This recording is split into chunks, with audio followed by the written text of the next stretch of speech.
Hello guys! Ako si Net at welcome ulit dito sa Netas. Ang video natin today ay tungkol dito sa issue ng mobile key device registration bago tayo mag-send ng pera online. So hindi tayo makapag-transfer online sa ating ibang bank account dahil nga dito sa mobile key na hinihingi. Ayan, so pumunta po ako sa BPI branch para nga itanong itong issue na to at itinuro po, nasa settings lang naman pala to ng ating BPI app.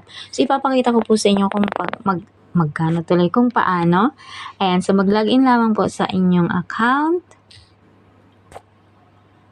Once na nakapag-login na po, sa bandang kanang ibaba yung more, itap natin yung more. And then dito sa settings, itap natin or piliin natin yung general settings.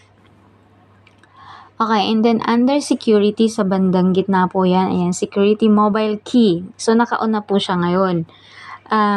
Hindi ko na siya i-off para ipakita sa inyo. Basta kapag inon nyo po yan, sundan nyo lang po yung instruction. And then, mabilis lang naman po yun. Ito yung pinaka-importante. Yung mobile number na naka-register po sa inyong online banking, dapat po naka-insert sa telepono kung saan naka-install yung inyong BPI app. Okay po, so yun ang importante. So magsisend ng OTP via SMS, i-input nyo lang po yung OTP and then yun na yun, mabilis lang naman. So bago ako umalis ng branch, trinay ko din mag-send para nga hindi na tayo pabalik-balik. And yun nga, nakapag-transfer ako sa aking ibang bank account. Sa BDO actually, trinay ko mag-transfer.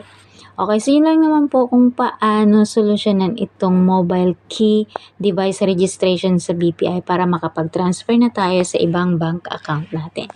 Okay, so yun naman po in this video. Maraming salamat sa panonood. I'll see you in my next videos, guys. Bye-bye!